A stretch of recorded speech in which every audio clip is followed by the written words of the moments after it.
오늘 우리가 읽었던 구약의 홍문인 역대기상 29장은 어쩌면 다윗의 마지막 하나님을 향한 찬양 혹은 다윗의 마지막 유언 같은 장면입니다. 그 중에 오늘 읽었던 15절과 16절을 보면 이렇게 기록되어 있습니다.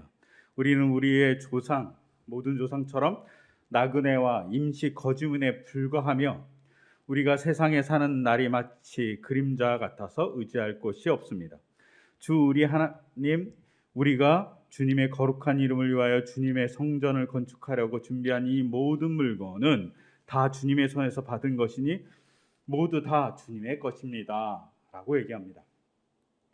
저는 이 본문에서 아주 중요한 역사에 대한, 과거에 대한 혹은 자기 정체성에 대한 다윗의 인식을 보게 됩니다. 이 인식 속에 아주 중요한 게 뭐가 있냐면 자신들은 나그네 같은 존재라는 겁니다. 자신들은 임시, 그것도 거주민도 아니고 되게 임시로 거주하는 사람에 불과합니다. 그리고 그들의 존재는 사람의 그림자와 같이 쉽게 사라지고 의지할 것 없는 나약한 것에 지나지 않는다고 다윗은 자기를 인식합니다. 아니, 자기 민족, 아니 인간을 인식합니다. 근데 이게 얼마나 놀라운 일인가 생각해 보면 이렇습니다.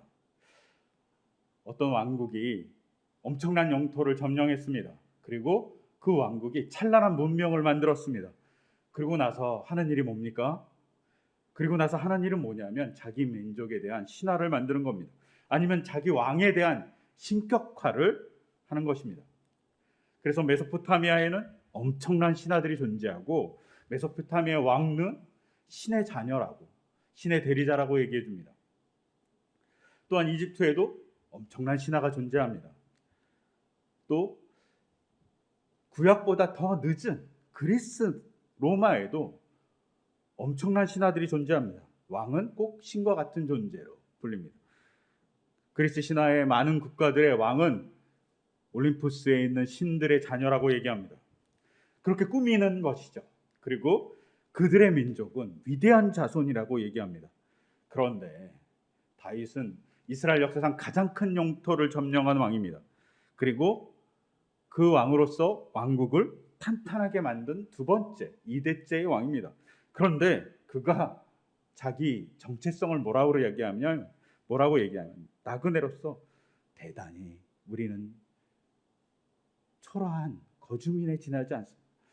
저희는 그냥 그림자 같은 존재입니다 라고 고백하는 겁니다.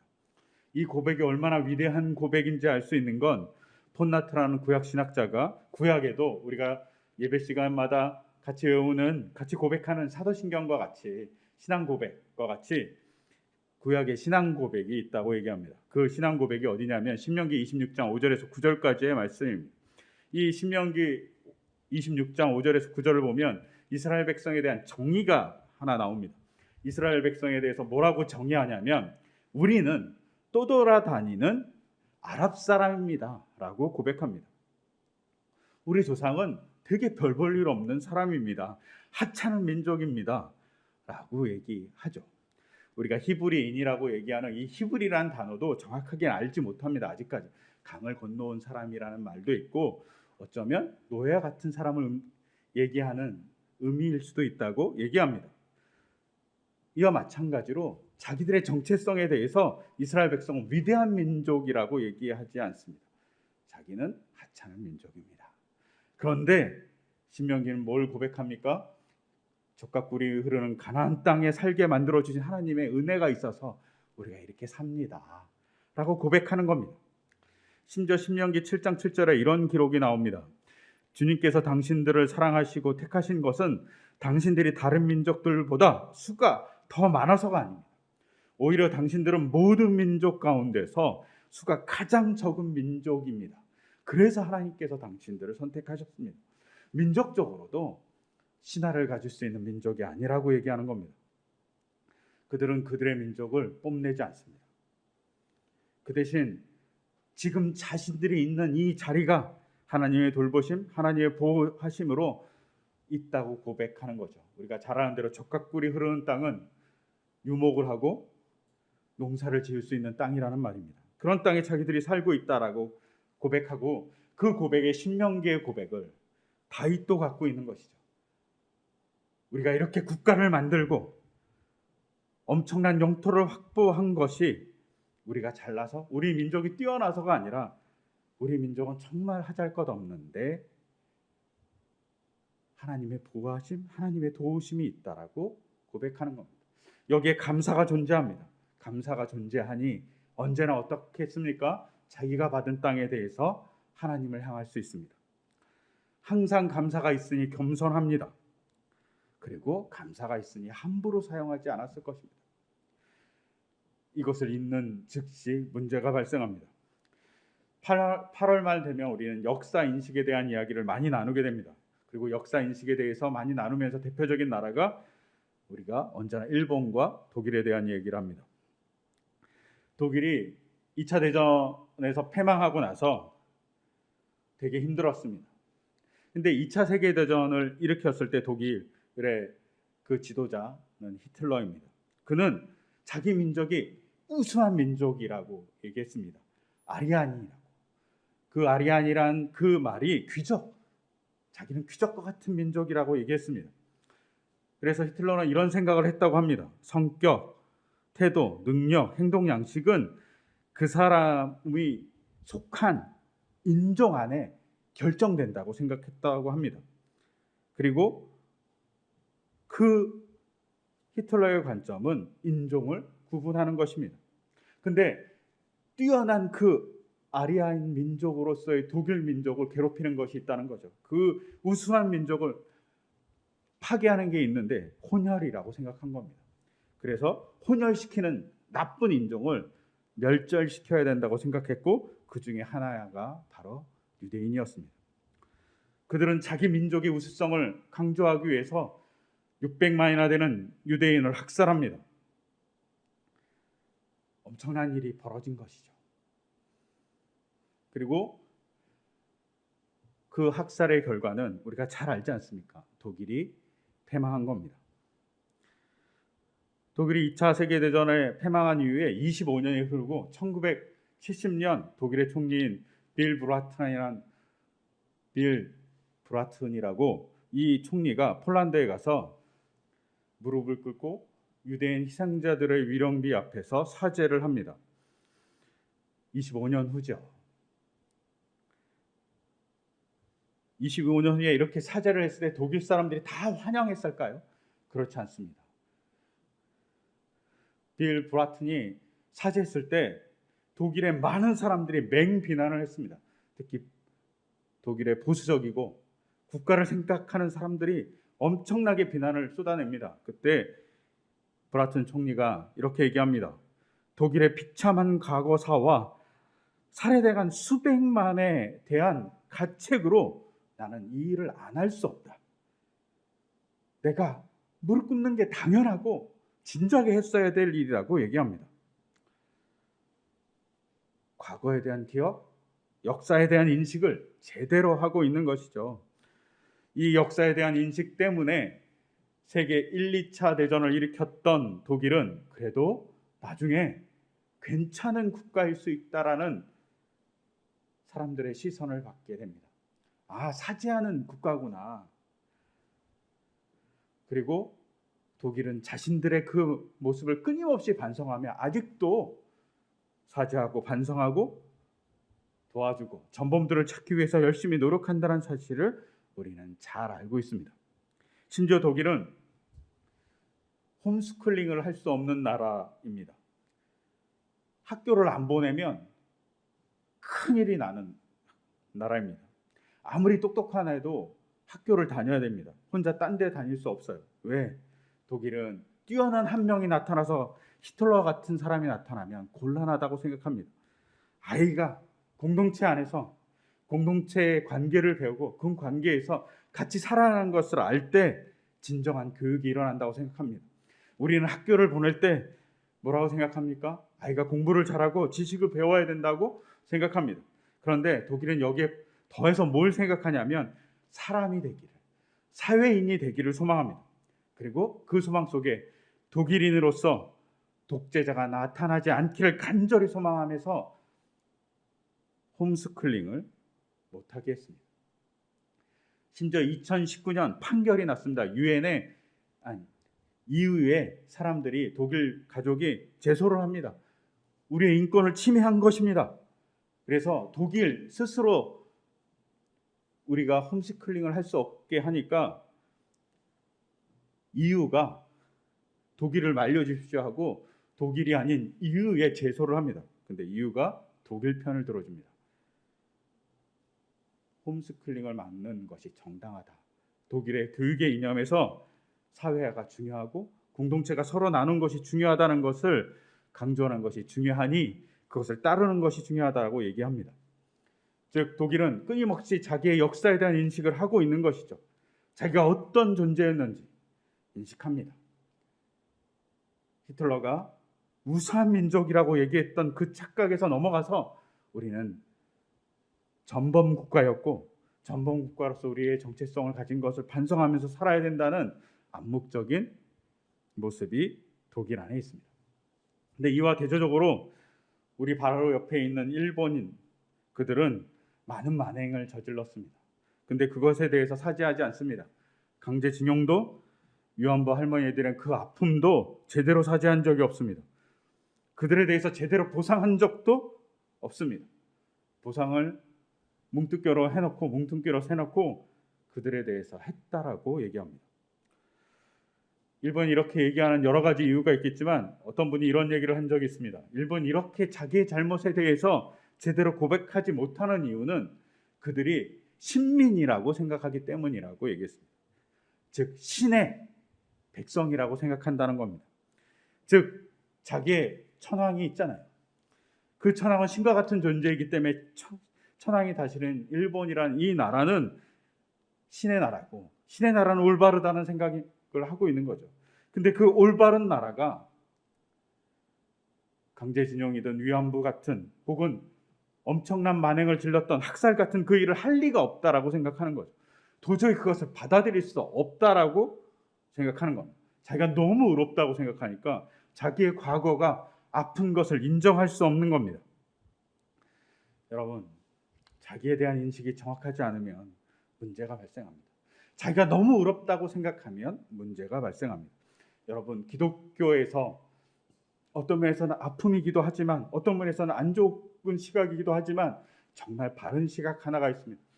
그게 뭐냐면 다 죄인이라고 생각하는 겁니다. 우리가 부족한 사람이라고 생각하는 겁니다. 하나님 앞에 완전하지 않다고 생각하는 거죠. 그 안에 서로를 바라보며 저 사람은 부족해 라고 지적하는 것이 아니라 나의 부족함을 인정하고 타인의 부족함을 인정하면서 서로 화합하는 것이죠. 그것이 기독교에 아주 중요한 것인데 기독교가 너무 의를 얘기하다 보면 무슨 문제가 발생하면 우리가 의로우니까 너는 나빠 라고 얘기하는 일이 발생합니다. 그 일이 어디서 일어납니까? 바로 예수님을 죽인 유대인에게서 발생합니다. 그들이 선민이라고 의로운 백성이라고 너무나도 강조하니 예수님까지 죽이는 사람들이 되어버린 거죠. 다윗은 신명기의 신앙 고백같이 자기의 정체성, 인간에 대한 정체성을 잘 알고 있었던 사람입니다. 그러니까 하나님의 사람으로서 살 수 있었던 겁니다. 구약은 인간을 흙도 아닌 먼지로 만듭니다. 인간이 흙이라는 아다마로 만들어지지 않고 먼지라는 아파르라고 하는 것으로 만들어집니다. 먼지예요, 먼지. 진흙이라고 공동번역은 번역해서 너무나도 좋게 번역하지만 사실은 먼지에 지나지 않아요. 먼지 같은 것으로 만든 게 인간입니다. 인간에 대한 고백입니다. 구약의 처음에 인간은 먼지에 지나지 않습니다. 그런데 그 먼지에 지나지 않는 인간이 하나님과 만났을 때, 하나님의 호흡을 가졌을 때 인간은 살 수 있는 존재고 인간이 된다는 것이죠. 가끔 이 본문을 보면서 그 호흡이 루하라고 얘기하시는 분들이 있습니다. 그러나 그 호흡은 루하가 아닙니다. 그냥 호흡이에요.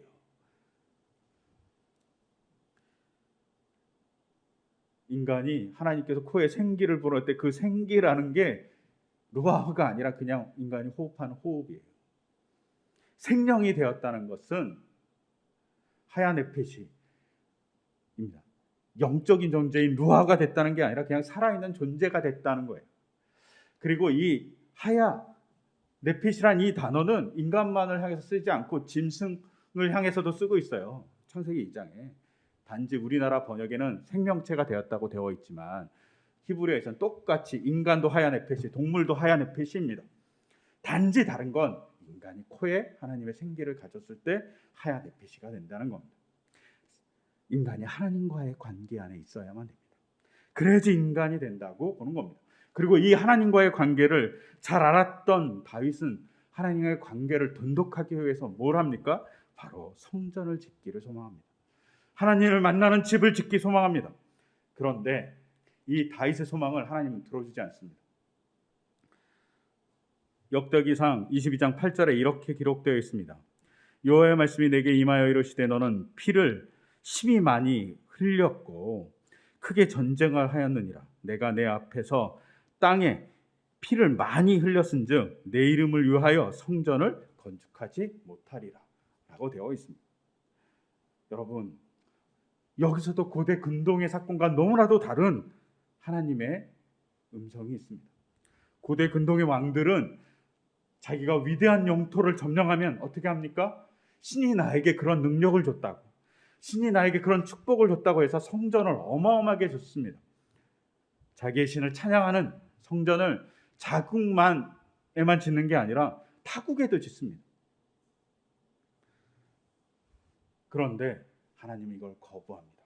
가장 큰 영토를 회복한 다윗, 심지어 다윗이 회복한 영토는 하나님께서 창세기 15장에서 아브라함에게 약속한 그 영토의 크기입니다. 즉 하나님의 약속을 성취하게 만든 다윗이란 인물에게 성전을 짓게 해도 될 만한데 성전을 짓게 하지 않습니다. 왜? 너의 손에 피가 많다고. 우리 나라에게만이라도 짓겠습니다라고 얘기할 때도 허락하지 않습니다. 왜 그럴까요? 오늘 읽었던 본문에 보면 하나님은 평화를 원하시기 때문입니다. 하나님이 평화의 하나님이심을 보여주기를 소망하기 때문입니다. 다윗은 그걸 잘 알았던 거죠. 얼마나 짓고 싶었겠습니까? 그런데 하나님이 허락하지 않을 때 다윗은 하나님의 평화를 압니다. 자기의 잔인한 그 피 흘림에 회개했을 겁니다. 잔인한 그의 정복 사업 때문에 아파했던 많은 국가들에 대해서, 아니면 내국의 많은 사람들을 죽인 그 사건에 회개했을 것입니다. 그러면서 그 회개를 가지고 그는 열심히 성전을 짓기 위해서 준비했을 겁니다. 누구한테 짓게 해주려고 했냐면 바로 자기의 아들에게 짓게 해주려고 했을 겁니다. 하나님은 성전을 통해서 평화가 선포되기를 원합니다. 그래서 이사야서 56장 그리고 예수님께서 성전 정화를 하실 때 뭐라고 얘기합니까? 성전은 만민이 기도하는 집이라고 얘기합니다. 이 속에 중요한 의미가 있죠. 만민이 모입니다. 만민이 싸우기 위해서 모이겠습니까? 만민이 서로 사랑을 나누고 우애를 나누기 위해서 모입니다. 그리고 하나님을 찬양하기 위해서 모입니다. 그 안에 전제된 것은 평화입니다. 이것을 조금 더 잘 알 수 있는 건 오늘 읽었던 본문 중 19절에 이렇게 기록되어 있습니다. 나의 아들 솔로몬에게 온전한 마음을 주셔서 주님의 계명과 법도와 율례를 지키고 이 모든 일을 할 수 있게 하시며 라고 되어 있습니다. 즉 온전한 마음, 한 가지 마음이라는 뜻입니다. 온전한 마음으로 주님의 계명, 법도, 율례를 지켜서 살아가는 사람이 되게 해달라고 합니다. 그리고 그것을 하기 위해서 뭐가 필요하냐? 그에게 성전이 필요하다고 얘기합니다. 이 일을 하게 해달라는 것은 성전을 짓게 해달라는 겁니다. 그가 하나님과의 관계에서 온전히 하나님의 사람으로 살게 해달라는 것이죠. 그런데 이 온전한 마음이라는 이 히브리어가, 온전하다는 이 히브리어가 살렘입니다. 살렘 어디서 많이 듣지 않았습니까? 우리가 잘 아는 샬롬과 같은 말입니다. 같은 어근을 갖고 있는 말입니다. 즉 온전하다는 말도 되지만 평화의 마음도 됩니다. 평화를 사랑하는 사람으로서 살아가게 해달라는 겁니다. 내 아들 솔로몬이 하나님이 예루살렘에 짓고자 했던 그 성전을 짓는 평화의 사람이 되게 해달라고 얘기하는 거죠. 그리고 그 평화의 사람이 되게 함으로 인해서 그가 세상에 하나님의 율법과 법례를 그리고 법도를 실행하는 자가 되게 해달라고 얘기하는 겁니다. 그래서 학자들은 아니면 세상은 혹은 역사는 예루살렘의 이름에 대해서 다른 해석을 내놓습니다. 원래 예루살렘이란 이름은 살렘신의 도시라는 뜻입니다. 살렘신은 무슨 뜻인지 몰라요. 근데 살렘신의 도시입니다. 그런데 역사와 그리고 성경과 그리고 많은 사람들은 예루살렘의 이름을 바꿔버립니다. 그 뜻을 뭐라고 바꾸냐면 평화의 도시라고 바꿉니다. 예루살렘입니다. 예루는 도시란 뜻이고 살렘이 평화라는 뜻으로 사용됩니다. 평화의 도시. 그 평화의 도시를 만드는 것이 뭡니까? 하나님과의 소통을 하고 있는 성전 속에서 존재합니다. 즉 다윗은 그런 성전을 짓고 하나님을 만나고 그리고 자기 인식을 제대로 하는 아들을 만들어주기 위해서 자기의 유산을 남겨줍니다. 자기의 생각을 아이에게 얘기하고 자기의 뜻을 실행할 재산을 모읍니다. 근데 이와 대조적으로 제대로 된 것을 못 물려준 사람이 있습니다. 그게 바로 솔로몬입니다. 솔로몬은 자기 아버지의 뜻대로 성전을 짓습니다. 7년 동안 짓습니다. 그런데 성전을 다 짓고 나서 솔로몬이 뭘 했을까요? 솔로몬은 자기의 궁전을 짓습니다. 몇 년을 지었을까요? 13년을 지었습니다. 성전을 짓는데 7년인데 궁전을 짓는데 13년이 걸렸습니다. 거의 2배나 걸린 겁니다. 자기 궁전을 짓는데 솔로몬이 40년 동안 통치했다고 그럽니다. 자기 통치한 기간의 3분의 1 동안 자기 궁전을 짓습니다. 솔로몬은 화려함을 자기 후손에게, 자기 아들 르호보암에게 넘겨주고 싶었던 겁니다. 그런데 문제는 뭐냐면 이렇게 너무나도 화려한 궁전을 짓다 보니 재정이 모자릅니다. 그래서 열왕기상 9장에 보면 재정이 모자라서 두로왕 히람에게 많은 것을 빚지게 됩니다. 너무 많은 것을 빚지게 되니까 갚을 수가 없죠. 그래서 다윗이 그리고 다윗의 백성이 자기의 동족이 핏값으로 얻은 그 땅, 갈릴리 땅 일부를, 그것도 20개의 성읍을 히람에게 팔게 됩니다. 히람이 그 땅을 받으면서 이렇게 얘기합니다. 나한테 이렇게 쓸모없는 땅을 줄 수 있어? 라고 얘기하면서 가불이라고 얘기합니다. 쓸모없는 땅이란 뜻입니다. 근데 갈릴리를 가보면 정말 쓸모있는 땅입니다. 그렇게 아름다운 땅이 존재하지 않습니다. 이렇게 아름다운 땅이 있을까라고 싶을 정도의 땅입니다. 그 땅을 히람에게 팝니다. 솔로몬은 무엇을 물려주고 싶어 했냐면 성전도 있지만 화려한 궁전을 물려주고 싶어 합니다. 근데 이 과정에서 땅도 팔지만 뭐도 합니까? 솔로몬은 중대한 범죄를 저지릅니다. 자기 백성을 노예와 같이 부리는 겁니다. 성경에 자기 백성을 노예와 같이 부리지 말라고 얘기하고 있습니다. 만약 자기 백성을 노역하면 제대로 된 임금을 지불하고 그들을 보호해야 된다고 얘기합니다. 그런데 솔로몬은 이것을 어깁니다. 그러자마자 어떻게 됩니까? 구테타가 일어나듯이 많은 반란이 일어납니다. 그 중에 한 사람이 여로보암입니다. 여로보암이 그것에 대해서 반기를 들고 솔로몬에게 정하자 솔로몬이 여로보암을 친 것 같죠. 그래서 여로보암은 이집트로 도망갑니다. 그리고 솔로몬 사후에 여로보암이 다시 돌아옵니다. 그리고 여로보암과 10개의 지파가 연합해서 솔로몬의 아들에게 부탁합니다. 뭐라고 부탁하냐 하면 열왕기상 12장에 이렇게 기록되어 있습니다. 임금님의 아버지께서는 우리에게 무거운 멍에를 메우셨습니다. 이제 임금님께서는 임금님의 아버지께서 우리에게 지으신 중노동과 그가 우리에게 메워주신 이 무거운 멍에를 가볍게 해주십시오 라고 여로보암이 르호보암 솔로몬의 아들에게 부탁합니다. 너무나도 힘들었던 거죠. 근데 이것에 대해서 르호보암 솔로몬의 아들이 뭐라고 대답하냐면 내 아버지가 당신들에게 무거운 멍에를 메웠어? 그러나 나는 이제 그것보다 더 무거운 멍에를 당신들에게 메우겠어. 내 아버지는 당신들을 가지채찍으로 매질하였지만 나는 당신들을 쇠채찍으로 치겠소 라고 대답합니다. 더욱더 압박을 하겠다고 얘기하는 겁니다. 다윗은 자기 백성을 사랑해서 아들에게 성전을 지으라고 얘기합니다. 그리고 그것을 물려줬지만 솔로몬은 자기 아들에게 백성에게 어떻게 착취하는지를 알려줍니다. 그리고 그 착취를 더 가속화시킨 사람이 르호보암입니다. 그 결과가 뭡니까? 이스라엘이 두 쪽 나는 겁니다. 남과 북으로 나뉘게 됩니다. 북쪽에는 10지파, 그리고 르호보암이 속한 남쪽에는 2지파만 남습니다. 이 속에 얼마나 착취가 심했는지 알 수 있습니다. 10지파나 떨어져 나갔으니까요. 얼마나 차별이 심했는지도 알 수 있습니다. 10지파가 떨어져 나갔으니까요. 솔로몬은 자기 아들에게 화려한 궁정을 줬지만 백성을 사랑하는 마음, 하나님을 향해서 하나님의 말씀을 경청하는 마음을 주지 못합니다. 그 결과 이스라엘이 패망할 때까지 분열 왕국으로 끊임없이 존재하는 세계를 만듭니다. 여러분, 다윗은 평화의 하나님, 그리고 자기 정체성을 솔로몬에게 물려줬습니다.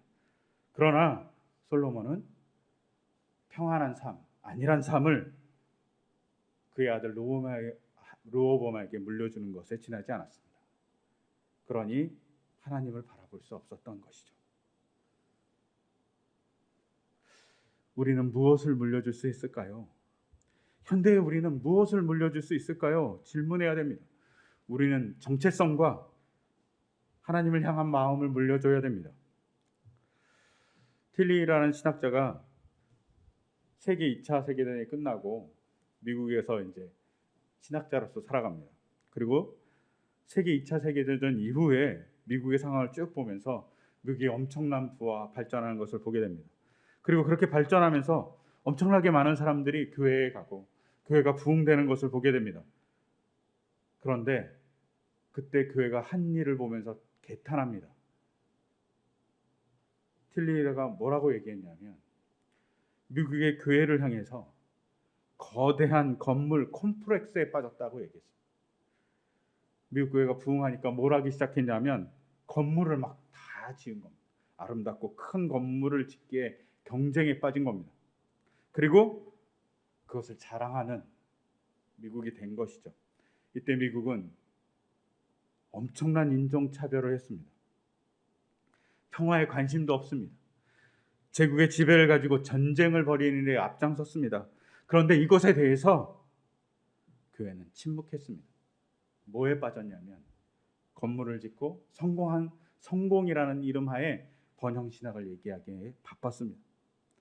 그것을 보면서 틸리레가 뭐라고 또 얘기했냐면 이렇게 얘기합니다. 미국 사회에서 교회란 믿을 수 없는 것에 대한 믿음으로 전락해버렸다고. 교회가 믿을 수 없는 믿음에 대한 얘기를 하는 곳으로 전락해버렸다고 개탄합니다. 이게 미국의 1950년대, 60년대의 상황입니다. 근데 이 모습이 어쩌면 우리의 모습이지도 않을까 생각해 봅니다. 평화를 이루기 위해서, 사람을 사랑하기 위해서 교회가 무엇을 하는지, 무엇을 하고 있는지 봐야 됩니다. 또 우리의 후손들에게 평화를 위해서 무엇을 하고 있는지 우리가 보여줘야 됩니다. 다윗은 자기의 정체성을 보여주면서 우리는 별 볼 일 없어, 우리는 하나님의 은혜로 살아가는 사람이라는 사실을 솔로몬에게 끊임없이 얘기해 줍니다. 그리고 그 관계를 위해서 성전이 필요하다고. 근데 그 성전을 화려한 성전을 원했던 거 아닙니다. 이스라엘 백성이 같이 더불어서 하나님을 만나는 공간을 원했던 것입니다. 한국교회, 한국사회도 마찬가지일 것 같습니다. 우리가 하나님을 만나는 공간이 필요합니다. 그것이 인터넷 공간일 수도 있고 그것이 건물일 수도 있습니다. 하지만 그 건물보다 중요한 것, 우리의 정체성을 물려주고 또한 하나님이 원하는 것을 향하는 신앙의 도전이 필요합니다. 그리고 그 기억을 같이 공유하는 것이 대단히 중요합니다. 제가 지난주 우연히 제가 영화 보는 거 되게 좋아해서 영화에 대한 설명을 하는 프로그램을 보다가 그 프로그램에 이런 이야기가 나왔습니다. 기억상실증에 걸린 사람들을 모아서 실험을 했다는 겁니다. 그 사람들에게 한번 상상해 보라고. 당신들이 바닷가에 있다고. 근데 바닷가에 있는데 그 바닷가에 있는 것을 상상하면서 3분 동안 이야기하라고 얘기했다는 겁니다. 이렇게 3분 동안 얘기하라고 얘기했더니 이 사람들이 얘기한 것이 오문통파래요. 푸르러요. 이 얘기밖에 없었다는 겁니다. 3분 동안 제대로 얘기하지 못했다고 얘기합니다. 그러면서 이 프로그램에 나왔던 뇌과학자가 이렇게 얘기했습니다. 사람이 기억을 잃어버리면 상상이 없다. 상상할 수 없다. 기억은 상상의 재료라고 얘기합니다. 여러분, 신앙도 마찬가지입니다. 여러분, 다윗은 솔로몬에게 그래도 기억을 전달해 줍니다. 신앙의 기억. 자기의 부족함이 있지만 하나님께서 이렇게 역사에서 이 자리에 왔다는 자기의 기억을 전달해 주고 그 기억으로 살아갑니다. 그런데 솔로몬은 화려함만 줍니다. 건물만 주죠. 그러니까 르호보암은 신앙의 기억이 없습니다. 솔로몬은 그나마 아버지의 기억을 받고 살아가는 사람입니다. 우리에게 필요한 것이 있습니다. 부끄럽지만 우리의 가족 안에서, 우리의 공동체 안에서 우리가 만날 수 없지만 신앙의 기억들을 나누는 것들이 중요합니다. 특히 가족 안에서 저희도 잘 하지 못하지만 우리가 가졌던 신앙의 기억들을 나누고 그 기억 속에 하나님이 존재했던 이야기를 나눌 때 하나님의 놀라운 역사를 미래로 만들어낼 수 있습니다. 저는 단기 선교를 가는 걸 그렇게 좋아하지 않았습니다. 그러다가 단기 선교를 가면서 깨달은 것이 있습니다. 단기 선교 안에서 신앙의 기억들을 만난다는 거죠. 선교사가 그 공간에서 엄청 노력했던 그 기억들을, 혹은 단기 선교를 가기 위해서 열심히 노력한 성도들의 그 기억들을 같이 나누는 겁니다. 그 과정을 같이 나누면서 하나님의 역사에 대한 미래를 만들어내더라고요. 기억이 중요합니다. 신앙의 기억을 나누는 것, 아니면 자기의 신앙의 기억을 만들어가는 것 중요합니다. 그리고 그 기억을 가지고 미래를 만들 수 있습니다. 하나님이 우리에게 기억을 주는 것, 신앙의 경험을 주는 건 하나님의 신앙의 미래를 우리에게 만들어 주시기 위함입니다. 여러분, 우리가 그런 기억을 만드는 교회이기를 소망합니다. 그리고 그 기억을 만들기 위해서 일하시는 하나님이 우리에게 있음을 고백합니다. 저는 최근에 이런 생각을 많이 합니다. 이 코로나 어려운 시기에 귀하게 헌금해 주는 성도님들이 계시고 또 후원해 주시는 분들이 계십니다. 우리 교회가 시작할 때 3년 4개월 전에 아무것도 없었습니다.